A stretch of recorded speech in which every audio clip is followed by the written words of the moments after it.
anda mesmo mal, essa das que dói mais, ratatel. Então eu orei por ela e a dor de ombro desapareceu. E então, ela ficou assim, eu disse assim, olha, está a ver, repare, eu nem me mexi, nada, só pedi a Deus para ele fazer, não é? Giro. Então, o que é que acha? Tem que ir lá a essa igreja, tem que ir lá a essa igreja. E olha, o café está aberto, a gente vai, vou-lhe pagar um café. Então cheguei lá, eu pago e tal, não, pago eu e tal. E depois eu vim a perceber, ela pelo caminho foi-me contando que ela era uma pessoa que é um ícone de lá da cidade de Sines, que ela toma conta de 70 cães vadios de lá. Então há uns que amam, há outros que não, né? Mas ela é conhecida na cidade toda, ela vai buscar comida ao Pingo Doce e comida ao Continente e assim essas superfícies para alimentar aquela bicharada toda. E então, quando eu cheguei, ainda cheguei 2 minutos antes do culto começar. E olhei para o pastor, bati assim a pala e disse que não me tinha estado a portar mal, atenção. E depois na pregação embuti isto, porque as pessoas conhecem esta pessoa. Eu disse assim, vocês sabem quem é aquela mulher que toma conta dos cães, etc., aqui da cidade, aqueles cães vadios, para uns 70, assim, é Helena, que eu já nem me lembrava do nome dela. E ela, isso mesmo, olha, acabei de falar de Deus, Deus acabou de fazer uma coisa assim espetacular nela, ela disse que tem que vir aqui à igreja para conhecer isto, e por aí fora, e eles assim todos de boca aberta. Porquê? Porque nós temos a ideia de que o trabalho de Deus é um trabalho que é difícil, que é duro, que as pessoas são muito duras, são muito resistentes, são muito isto, são muito aquilo. Mas eu quero-vos dizer uma coisa, tudo isto é verdade porque, se calhar, o nosso primeiro amor, a nossa paixão, não está onde devia estar. E essa é que é a questão que torna difícil vermos a igreja crescer e desenvolver-se como era suposto acontecer. Porque quando nós estamos apaixonados, não nos custa a gente ligar logo de manhã, ligar a meio da manhã, ligar ao almoço, ligar a meio da tarde, ligar ao final da tarde, ligar à noite e estar horas e horas sem fim ao telefone, é ou não é verdade? Quando nós estamos apaixonados, até se não for por uma pessoa, se for por uma tarefa, por um projeto, nós damos e damos e damos e estamos ali. E o que nós queremos é ver aquilo tomar forma. E então, é assim, quando a gente olha para a palavra, nós vemos que Deus está interessado e desafia-nos a preservarmos esse primeiro amor. Mas eu aproveitei as férias ainda para conhecer um filho de um pastor que terminou mal a carreira. Teve uns problemas no final e é melhor terminar bem do que terminar mal, não é? Até podemos começar mal às vezes, mas ao menos que a gente termine bem. Mas não foi o caso e isso provocou danos na família dele, em várias famílias e penso que mesmo estruturalmente, até na igreja. E eu olhei para a igreja não tem gerações, só tem tipo acima dos 60 anos ou coisa assim. Estragou-se ali muita coisa. E não foi só com esse pastor, foi com mais algumas pessoas, mas isto é o que acontece quando nós não só perdemos o nosso primeiro amor, como depois perdemos o resto do amor e o respeito, e às vezes a gente transforma algo extraordinário numa coisa assim mesmo estranha. E então, olha, tive a oportunidade de reevangelizar o filho deste pastor e de o estimular à fé, e de falar, talvez, não sei se foi a primeira vez, mas das primeiras vezes que o filho dele, que nunca conheceu, nunca entrou numa igreja evangélica, escutou as palavras de Deus e a fé. Tive também a possibilidade de, numa piscina grátis espetacular de Santiago do Cacém, orar ali com um dos funcionários que também recebeu um presente de Deus, mas que não quis fazer a oração para aceitar Jesus ali. Disse que ele é tímido, daquele género assim, aqueles tipos pequeninos, com 1,90 m e tal, quase 2, mas que depois são envergonhados. E depois ainda pude partilhar uma amiga com a Vera, que estava a passar um mau bocado e que estava com alguns receios, alguns temores, e eu pude falar com ela, e na terceira vez que falei com ela consegui que ela sentisse o desejo de entregar a vida dela a Jesus, e deu para, enquanto os meus filhos estavam lá na palheta com outros adolescentes lá de Grândola e com o tal primo Francisco dos Rodrigues,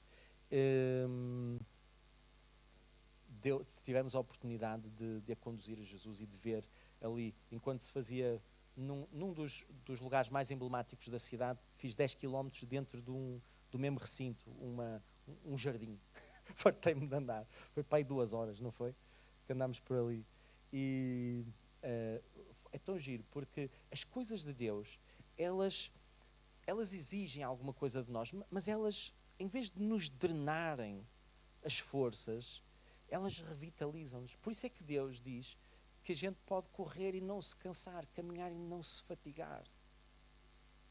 Agora, quando nós fazemos a nossa força, é tudo muito difícil, é tudo muito cansativo. Mas quando nós fazemos fruto de paixão e não de obrigação, não é?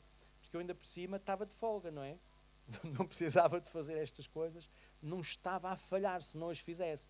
Mas eu já tirei férias onde não conduzi ninguém a Jesus, onde não partilhei sequer a minha fé uma vez. Eu cheguei ao final das férias e disse, mas que eu perdi a identidade, o que é que se passou comigo? Então, nós podemos aproveitar estes tempos e mudar simplesmente as nossas rotinas e fazermos as coisas em sítios diferentes. E esta minha passagem ali por Grândola fez nascer em mim um desejo de nós podemos apoiar e revitalizar ali aquela igreja, aquela comunidade. Eu ainda não sei como é que isto pode tomar forma, mas se eles me emprestarem lá aquele espaço para eu pernoitar, nem que seja lá na cafetaria da igreja, eu ainda vou lá passar uns dias de folga a fazer alguma coisa. Porquê? Porque é um terreno que é emblemático no nosso país, é Grândola Vila Morena, não é? Que já podia ser cidade, mas não quer deixar de ser vila. Mesmo abrindo mão dos benefícios de ser cidade, é giro. Mas pronto, vamos nos focar agora aqui na questão do primeiro amor em Apocalipse 2. E eu contei-vos estas histórias para vocês perceberem que quando nós estamos disponíveis, as oportunidades ocorrem. E a fé não é a gente dizer que estamos comprometidos com uma comunidade. A fé é a gente obedecer às impressões do Espírito de Deus no nosso interior.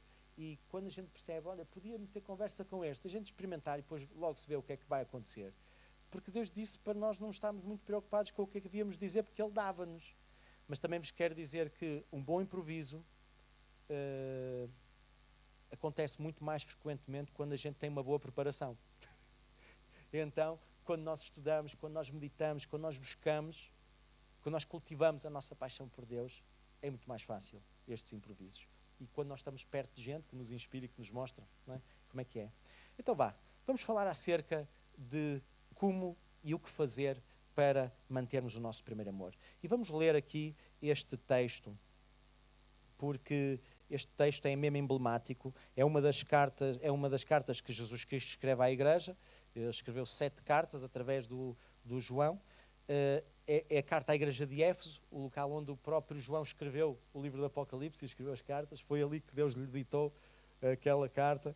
É uma igreja forte, uma igreja que foi fundada por Paulo. Paulo deu aulas ali na escola de um tirano, que não era tirano, era muito generoso até, mas tinha uma escola. É um dos berços da filosofia grega, a cidade de Éfeso. E era uma cidade mesmo cosmopolita, cheia de vida, tinha entre 200 a 500 mil habitantes.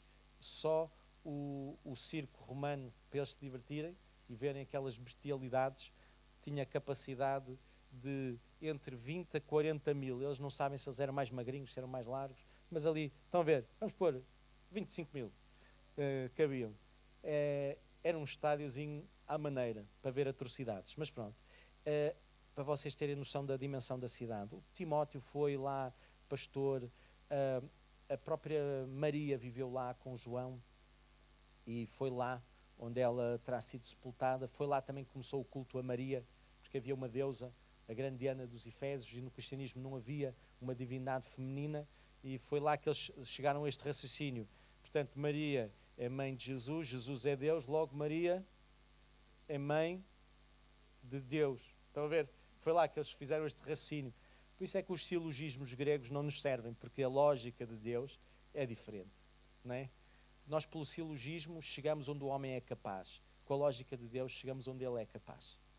E por isso, Deus desafia-nos a manter-nos apaixonados. E vamos ler como Ele quer que a gente se mantenha e porquê é que Ele quer que a gente se mantenha e como é que a gente pode fazer isso. Ao anjo da igreja em Éfeso escreva: estas são as palavras daquele que tem as 7 estrelas na sua mão direita e que anda entre os 7 candelabros de ouro.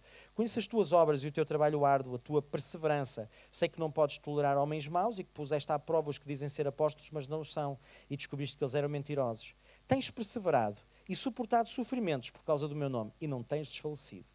Contra ti tenho, porém, isto: abandonaste o teu primeiro amor.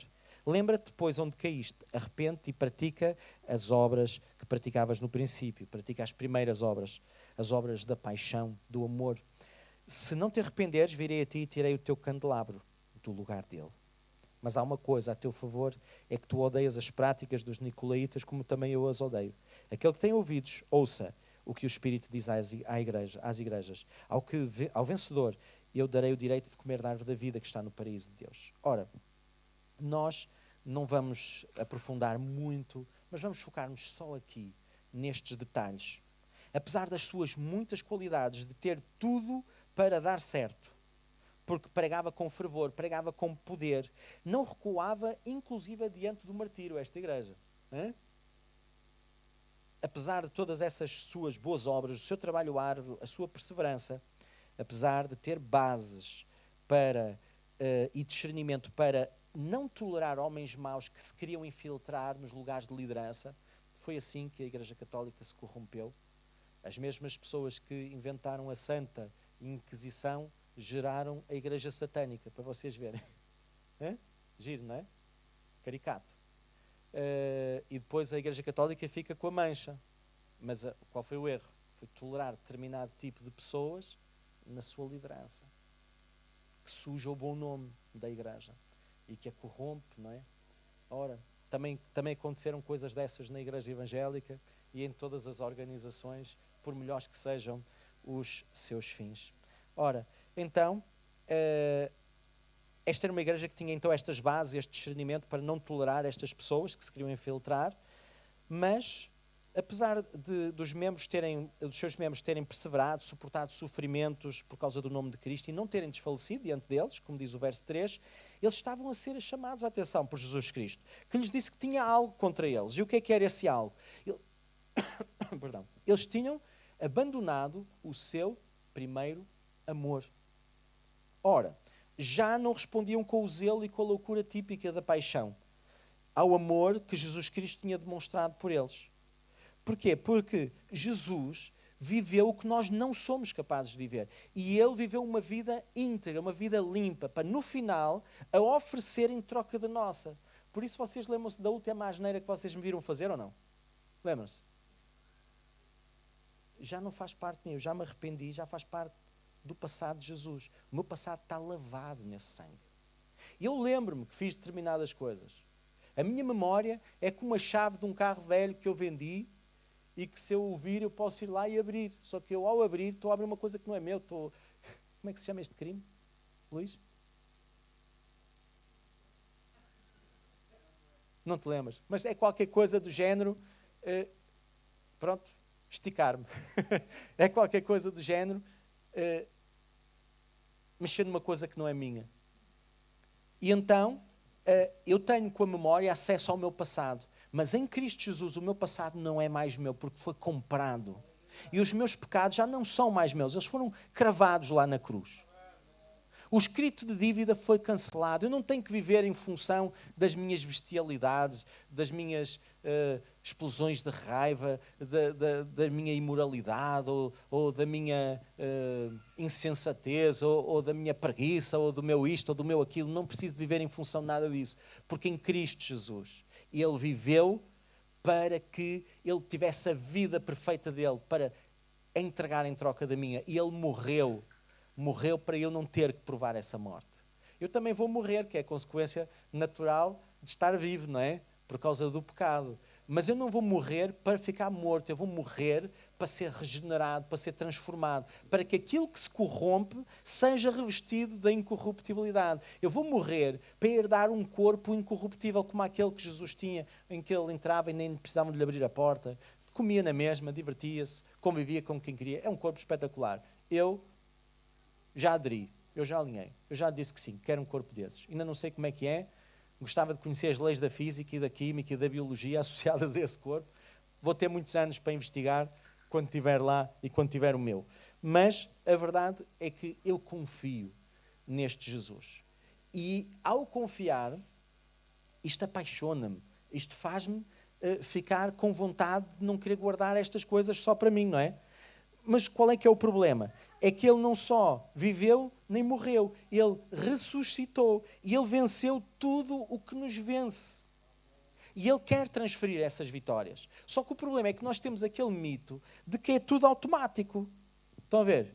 É de género. A gente aceita Jesus e fica tudo automaticamente resolvido. Ora, nós aceitamos Jesus, não ficamos a conhecer a Bíblia se não a lermos. Nós aceitamos Jesus, mas não vimos à igreja se os nossos pés não nos trouxerem. A gente tem que criar alguma disciplina, temos que criar algumas rotinas, porque nós tornamos-nos bons em tudo aquilo que a gente se dedica, até a fazer as neiras. É ou não é? Quem é que sabe do que é que eu estou a falar? Portanto, nós tornamos-nos bons a viver a vida de Cristo se nós nos dedicarmos a viver a vida como deve ser. E viver a vida de Cristo não é ser beato, porque Jesus não era beato. Aliás, ele era acusado de não ser beato. Eles queriam que ele fosse, mas ele era mais beato que os beatos, mas era menos beato, no sentido menos religioso. Ele era mais pragmático, mais prático. A religião de Jesus era transformadora, não era estéril, não drenava a vida, acrescentava valor, saúde. E vamos ver em que é que se traduz estas 3 recomendações bem práticas. Lembra-te onde caíste. Ora, onde a gente perde a nossa paixão, seja pela esposa, seja pelos filhos, seja por Deus, é onde a gente tem que voltar para se arrepender, porque Deus está lá à nossa espera. Está à espera que a gente peça perdão, que a gente se reconcilie. Porque a medida com que a gente medir vai ser medidos. E nós temos que semear o que nós queremos colher. Há exceções, porque nós recebemos muitas coisas de graça de Deus. Mas a verdade é que está escrito. Aquilo que a gente semeia, colhe. Não colhe tudo porque é cancelado no sangue de Jesus. E a misericórdia cobre muitas coisas. Ainda recebemos uns extra que não semeámos, que é a graça de Deus. São aqueles presentes que a gente não merece, mas que precisamos, e Deus, como Pai bondoso, dá-nos, tal como nós aos nossos filhos. Eles às vezes portam-se mal, mas a gente dá-lhes comer na mesma ao final do dia. Nós deixamos assim, amigo, não é? E também até lhes damos presentes se fizerem anos. Mas quando eles fazem algo que nos deixa extasiados, que nos deixa loucos, que é uma proeza, bem, a gente dá-lhes presentes que até ficamos malucos nós, não é? Não é verdade? Porquê? Porque é o prazer, e é isso que Deus gosta. Deus quer nos dar prazer para nos deixar doidos. Só que nós temos também que o deixar doido a Ele. Temos que o deixar deleitado em nós. E é nesta postura de inspiração mútua que a vida acontece e que tudo o que é delicioso se torna fácil. Lembra-te depois onde caíste. Arrepende-te. É que esta história de nós nos lembrarmos tem a ver com mantermos a nossa mente bem ativa para descobrirmos onde é que a gente se perdeu, onde é que a gente se desorientou. Porque eu quero-vos dizer que quando a gente se desorienta não há limite para a desorientação. O limite não é o céu, mas é o inferno. Há sempre mais por onde cair, há sempre mais asneiras. E quanto mais a gente deixa o tempo progredir, mais insensíveis nós ficamos. Nos primeiros dias que a gente se afasta de Deus, a gente diz assim, não, mas eu continuo a crer em Deus, e mais não sei o quê, e quero isto, e quero aquilo. Mas passado assim umas semanas e tal, a gente, já tenho certas dúvidas se Deus isto, se Deus aquilo. A incredulidade começa-se a instalar, e a gente já nem sabe o que é que pensa. Porquê? Porque começa-se a instalar trevas. E começam a ter domínio sobre os nossos pensamentos, sobre as nossas emoções, tudo diante da nossa passividade, não é? Ora, lembra-te depois onde caíste, lembra qual foi a porta que tu abriste e arrepende-te. Este arrepender é um apelo urgente para nós mudarmos instantaneamente o nosso rumo. Não é para a gente ir mudando. Eu vou deixar de assassinar pessoas. Como? Olha, vou deixando, vou assassinar cada vez menos. Eu vou deixar de trair a minha mulher. Vou deixando. Antes era todos os meses ou todas as semanas, agora vai ser só 2 vezes por ano. E pronto. O que é que acham? Eu vou começar a ser uma pessoa de confiança. Como é que vais fazer? Vou ser cada vez menos de desconfiança. Vou trair cada vez menos. Vou roubar cada vez... Não dá para ser assim. A gente tem que chegar a uma conclusão e ser corajosos. Se não é caminho, não é caminho. O próprio Deus diz isto. O que se suje-se ainda mais. Suje-se ainda mais. E o que é puro, purifique-se ainda mais. É assim. Não vale a pena andarmos aqui na mornidão. E a terceira é uma ordem para nós fazermos logo e de uma vez aquilo que temos a fazer, que é praticarmos as obras do início, as obras da paixão. Irmãos, eu não sei o que é que a gente está à espera, nem o que é que eu estou à espera, mas é assim, eu ouvi dizer de uma miúda, num país qualquer lá da Mocidade para Cristo, em que ela, não sei se era Tailândia, se era Singapura, uma coisa assim qualquer, sei que era para aqueles lados do Sudoeste Asiático, espero que a geografia esteja certa, mas que eu nunca fui para esses lados. Mas a verdade é que aquela miúda converteu-se, ela não sabia quase nada da fé. Só que, ao final de 15 dias, levou a primeira amiguinha, a primeira adolescente amiga dela a conhecer a fé. E ao final de 1 mês e meio tinha levado os 23 amigos com quem ela se dava. E porquê? Porque ela não se punha cá com conversas fiadas. Como é que é a doutrina disto e a doutrina daquilo? A doutrina que ela conhecia era a doutrina do amor de Deus por ela. E que era espetacular e que ela se sentia mal e mal com ela própria, não tinha uma boa autoimagem, não se amava como ela era. E Deus amou e ela gostou imenso disso e partilhou estas pouquinhas coisas que ela sabia. E os amigos dela, ao verem a paixão dela, também quiseram provar o que aquela amiguinha, que normalmente era triste, não é? E que agora haviam transformada, queriam também aquilo. Pronto, e como é que se chama aquilo? Até podia não saber o nome, como é que se chamava, mas sabia entregar. Estão a ver a ideia? E nós queremos saber o nome das coisas, mas depois não entregamos. Não pode ser assim. No primeiro amor, nós temos que cumprir a nossa missão, porque uma pessoa apaixonada não se cansa. E eu vi uma história que vou sintetizar, que é uma história muito interessante de um homem que disse aos filhos que quando eles fizessem 12 anos lhes ia ensinar o segredo da vida. E o segredo da vida é que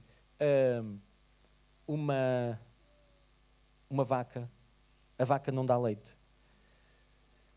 E os filhos estranharam, mas a vaca não dá leite? Não, tens que lhe tirar. Porque se tu quiseres leite da vaca, tens que te levantar às 3h30 da manhã, entrar num curral, amarrar a vaca, amarrar as pernas da vaca. Tens que te sentar no meio daquela bosta toda, sentar-te num banquinho, amarrar o rabo da vaca para não ficares todo pincelado de bosta, segurar a teta da vaca e apertá-la com jeito de forma a extrair o leite sem magoar a vaca. Esta é a forma de se obter leite da vaca. Implica dedicação, implica esforço e implica um aprimoramento. Por alguma razão que eu desconheço, a gente pensa que isto tudo é automático e que vai acontecer por si só. Mas não é assim. Não é assim. E se nós queremos cultivar o nosso amor por Deus, eu vou-vos dizer o que é que resulta comigo.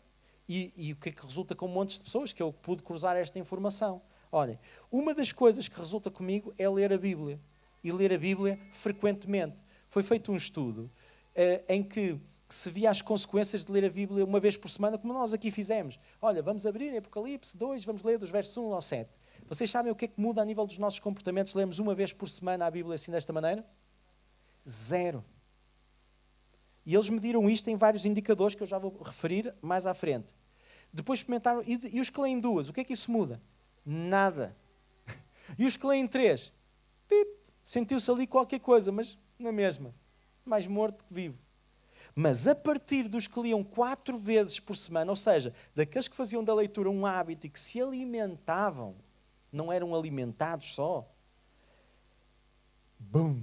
houve uma explosão. E vejam só o que aconteceu só nos que liam 4 vezes por semana, já sem contar com os que liam 5, 6 e 7 e mais. Dizia assim, a sensação de solidão cai 30%, os problemas de raiva caem 32%, a amargura, problemas de relacionamento, casamentos, filhos, cai 40%, o alcoolismo cai 57%, sentir-se espiritualmente estagnado cai 60%, o consumo de pornografia cai 61%.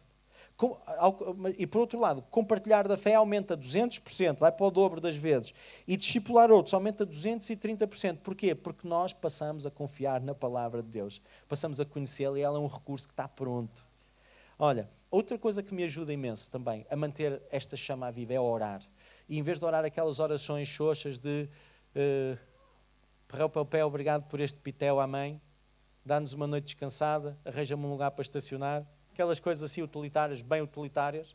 Não, aquela paixão de Deus, dá-me a chave para o coração daquela pessoa, ela está tão ferida, é tão difícil.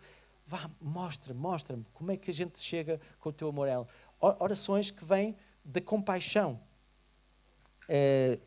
A gente emociona-se e a gente apaixona-se. E apaixona-se não só por Deus, mas pelas pessoas que Ele ama. E ficamos com uma disponibilidade interior totalmente diferente. Mas há aqui uma questão que é, há a questão da boca, a forma como nós usamos as nossas palavras. Porque nós, com a mesma boca com que podemos amaldiçoar, nós podemos abençoar. Com que nós podemos falar mal, nós podemos falar bem. Ora, se nós queremos manter o nosso primeiro amor, o que é que Deus diz a nosso respeito? Vocês sabem o que é que Deus diz a nosso respeito? Deus não diz, tu és um cromo, és um teimoso, estás sempre a repetir os mesmos erros, não tens criatividade nenhuma, já te resgatei daí não sei quantas vezes. Não, isso é a conversa do acusador. A conversa de Deus é, tu és amado, tu podes ver uma vida tão diferente, eu já paguei o preço, levanta-te, não tens que estar preso a isso. Estão a ver? És precioso, és preciosa. Não importa o que tu fizeste, não importa tu teres desvalorizado aqui e ali, ou teres andado 10 anos ou 30, a desvalorizaste. Tu não perdeste o teu valor. Ficaste em mau estado, mas anda para as minhas mãos que eu volto a fazer de ti um novo vaso, conforme parece bem aos meus olhos hoje. Hein? Esta é a conversa de Deus. E quando nós usamos a nossa boca para construir, bem, Deus deleita-se em nós. Mas quando nós usamos a nossa boca para murmurar, para infamar, irmãos, quando eu cresci na igreja e andava assim desviado dentro da igreja, alguém chegava ao pé de mim e dizia-me assim, pá, eu estou a pensar a fazer isto com os jovens, de ratatel. E eu respondia, podes começar, mas já sabes o que é que vai acontecer. Depois a seguir vão-te pôr um capacete de gelo e vais parar. E esse entusiasmo todo, pumba, foi-se. Estão a ver? Já alguém me ouviu a dizer estas coisas aqui na igreja? Estou cá já desde 99 a frequentar assiduamente. Já alguém me ouviu a dizer estas coisas? Digam lá, levantem lá os braços. Porquê? Porque eu aprendi a lição. Porque desde que Deus me resgatou quando eu era um cancro na igreja, eu não quero voltar a ser um cancro. E não há de ser pela minha boca. Não há de ser mesmo pela minha boca. Que alguém vai perder o entusiasmo. Pela minha boca alguém vai ganhar mais entusiasmo que o que tem. Não vai perder visão, não vai perder isso. Vai ganhar. Alguns dizem que eu sou um bocado sonhador. Pois, eu prefiro. Prefiro essa característica. Ora, e a música? Tivemos aqui o nosso tempo de louvor e de adoração. Às vezes eu estou triste e não consigo sair da minha tristeza porque a vida diz-me que não. Há algumas coisas estruturais e que eu precisava. Eu ponho um louvorzinho, começo a adorar a Deus. Ontem à tarde, eu passei a tarde a ouvir esta música do Kirk Franklin, que só sabia cantar em inglês, mas pronto. Mas ouvi com várias vozes, espetacular. Passei ali, os meus filhos já estavam ali a começar a fartar-se, depois eu deixei aquilo seguir em frente e eles já gostaram mais. Mas a verdade é, com louvor, com adoração, há qualquer coisa que acontece, que nos apaixona.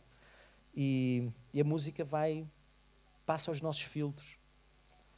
Outra coisa, deixar os nossos deuses.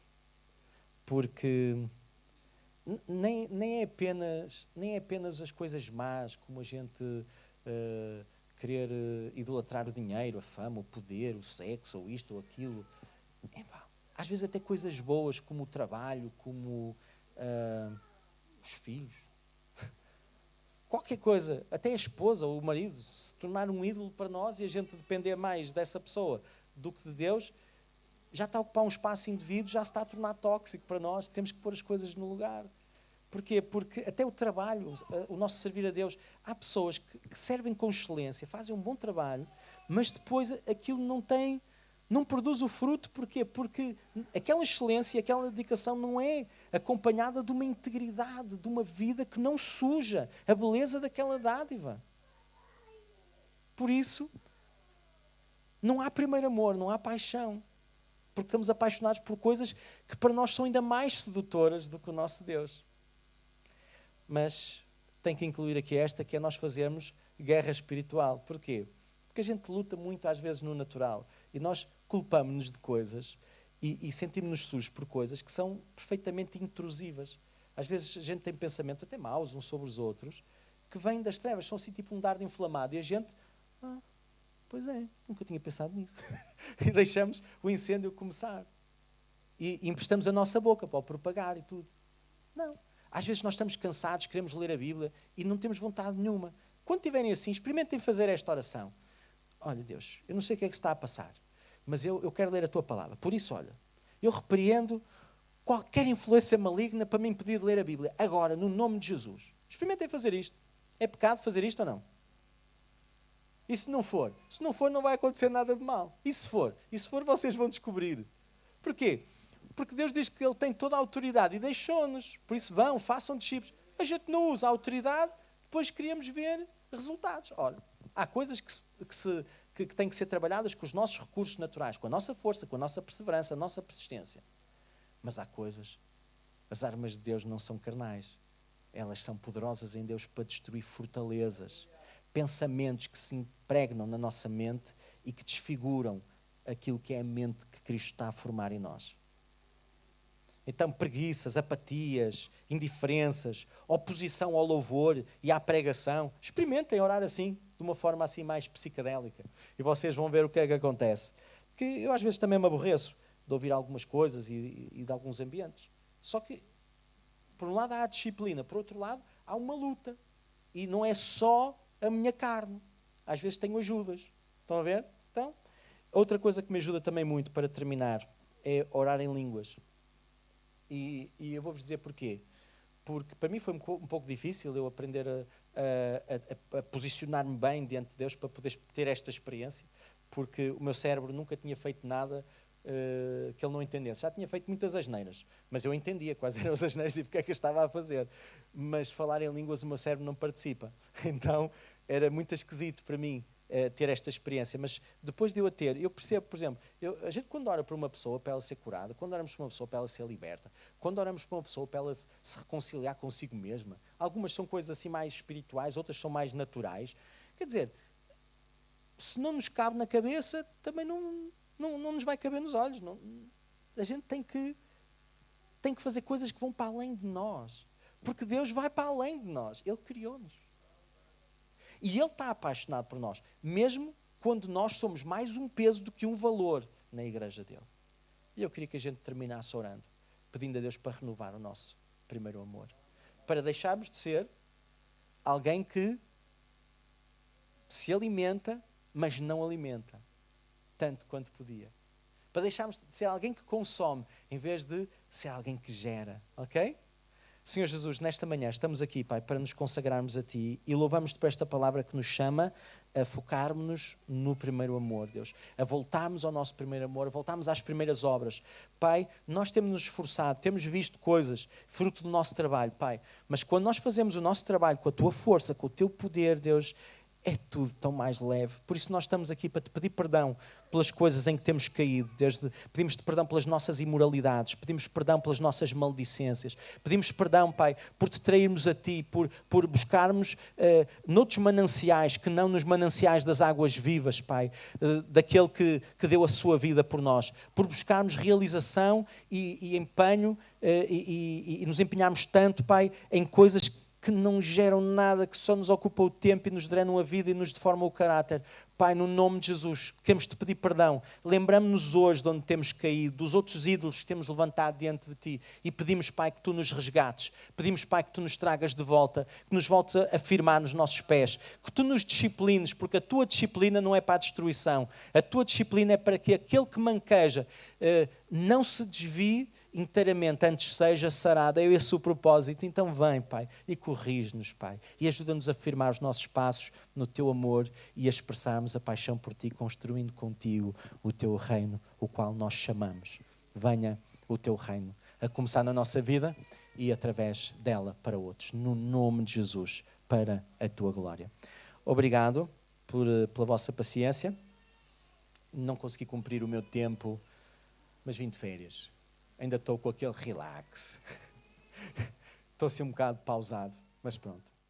Deus os abençoe, seja uma bênção. Mandem uma mensagem assim de encorajamento ao nosso pastor.